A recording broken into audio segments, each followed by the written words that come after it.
So here is the Omen. No, I don't want to chat. And you can see several systems. The cheapest one right here, this is an AMD based system. You can see it starts at a 3060. You can customize and you can compare. As we move basically right and down, it gets more expensive. So let's add our AMD and let's add this 10th gen i7. Now this is funny. 10th gen Intel, 10th generation Intel. This makes it look like there's more text here, which means, hey, maybe there's something different here. It's not. And then we have this guy, and we have this guy. So here we go. As I'm looking across all four of these systems, instantly, I'm being drawn to this.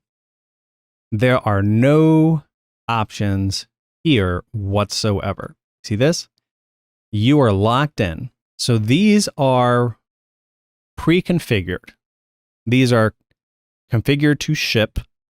These are priced the way they are because HP believes that they can move these units at these prices, make a significant amount of margin by eliminating your choice. Sometimes you actually can find a pretty good deal in these situations. But here's what I don't like. They are forcing me to get an i9 in order to get a 3070. See that? Here, my highest choice is a 3060 Ti. And this is one that I can fully configure, supposedly. See how it has the 10700, which is what I want. That to me is what I would recommend you to target, or the 11th generation of that, if you can find it in the system. You can see we have HyperX and we have different size specs here where we can choose the amount of memory that we want, but we have no information on spec, right? What's the cache latency? What is the read and the write latencies? Where is any of the information about what this should be? So you look through all of this and you're like, I have some choices here.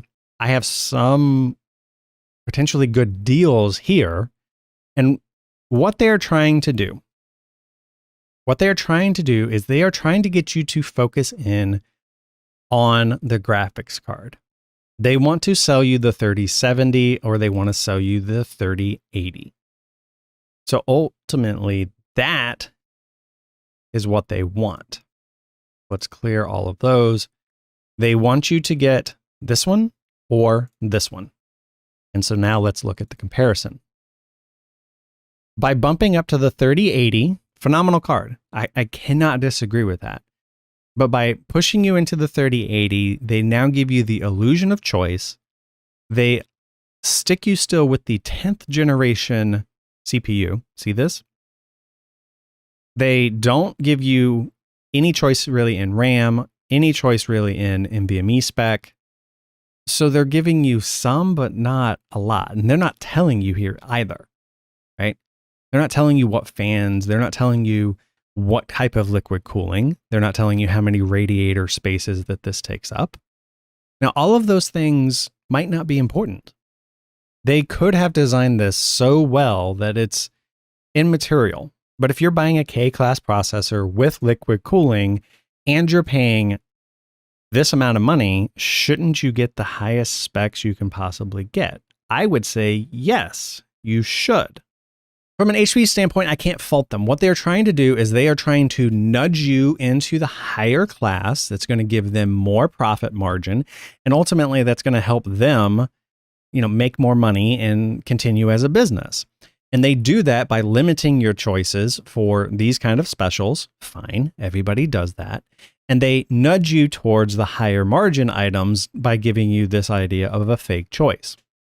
So we could easily pick up this Omen 30 right here, grab it, and never know the difference, right? If you're somebody that doesn't know a lot about computers, you see 3080, you know that your kid wants a 3080, or just by hearing from the zeitgeist that the 3080 is a great deal, you pick it up, you game with it, and you're happy, right? If everything is going well, you'll never know the difference.